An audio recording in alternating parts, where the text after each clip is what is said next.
to just talk about a little bit of the history, you know, because everywhere here in Hollywood has history to it. So pretty much this theater was developed by Charles Toberman, who is he was actually involved with a lot of the major structures being developed here in Hollywood, such as the Roosevelt Hotel, and he actually collaborated with Sid Rahman, and together they developed the Egyptian theater, the Rahman's Chinese theater, and the El Capitan. So this place actually was opened up in 1926, and they had a whole bunch of plays here. Stars like Clark Gable and Roger Willis played here or performed here. And then eventually Paramount bought the theater, and actually Disney finally bought it in 1989. And since then Disney, they restored it back to their original look, so that involved a lot of money.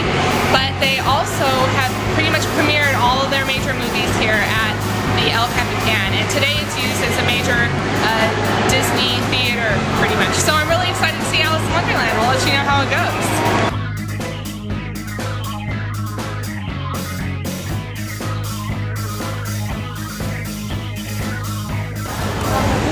Okay, so I'm going to just talk a little bit about the theater itself. As I mentioned, we saw Alice in Wonderland here at El Capitan, and I want to say that the highlights of going to the El Capitan is that it just really enhances your experience of seeing the movie. You're not just seeing simply a movie. Sometimes before the movies they will do performances that involve the characters, so that's really fun. And actually the entryway into the theater and the theater itself is decorated with props and decorations that represent the movie. So really it's kind of like the theater in a way. It's an extension of the movie. It's kind of like you're in the movie when you're sitting in the theater, so that's really cool. And also they had props from the movie. They actually had the costume that the Mad Hatter, Johnny Depp, wore in the movie. So that was really fun to see, and they actually had more props downstairs. All I have to say about the theater, I had a great experience actually buying the tickets, getting here. Parking is right across the street. The Kodak Theater is across the street too. So it's in close distance of these iconic sites. Yeah, get them all over And other than that, everything was really cool. The only thing I have to complain about with the theater is that the seats were so close together. I mean, one lady had to get by to get to her seat, and they were so close that I was just like, man, we had to stand up for her to get to her seat. So that was the only thing I kind of have to complain about with the theater. But other than that, everything was cool. Everything was great. We got our tickets. We got here on time. The theater was really fun. Everyone was great. You can have birthday parties here. You can rent out the whole theater if you want. So yeah, take some money. That's right.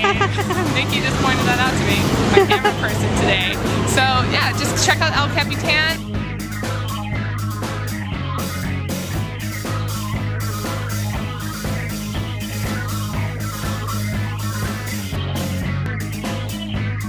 Alright, so I'm just throwing in a review of Alice in Wonderland. Yeah, I saw it here at the El Capitan Theater, so you guys can see the store actually within a little setup right now. But I just wanted to say that I really loved Alice in Wonderland. You know, honestly, the last good Tim Burton movie that I saw was Big Fish, and so this movie was really great. I have no complaints about it. I loved everything about it. I thought all the characters were wonderful, and particularly I loved the graphics in the movie. I loved Tim Burton's spin on it, and I knew 2 years ago I heard he was doing Alice in Wonderland, and I was like, oh my god, he better do this really well. And I thought it was great. I have no complaints about the plot. I loved the plot. Like I said, I love the characters. Alice was great. I think the funniest thing about her was how she had like 10 cars, so many costumes throughout the whole movie. I thought that was really cool. And of course Johnny Depp's character was really great as well. He was so animated, and I thought he was perfect for it. Of course, you know, people compared him to Pirates of the Caribbean. Who was the character? Jack Sparrow. Yeah, Jack Sparrow. He was kind of a lot like Jack Sparrow, but he was really cool. He was a highlight in the movie, of course. I loved Alice, and the Red Queen was great too. So everything about it was really great, and I'm so glad I saw it here at El Capitan because it really enhanced the experience of seeing the movie. So that was really fun. All right, thanks.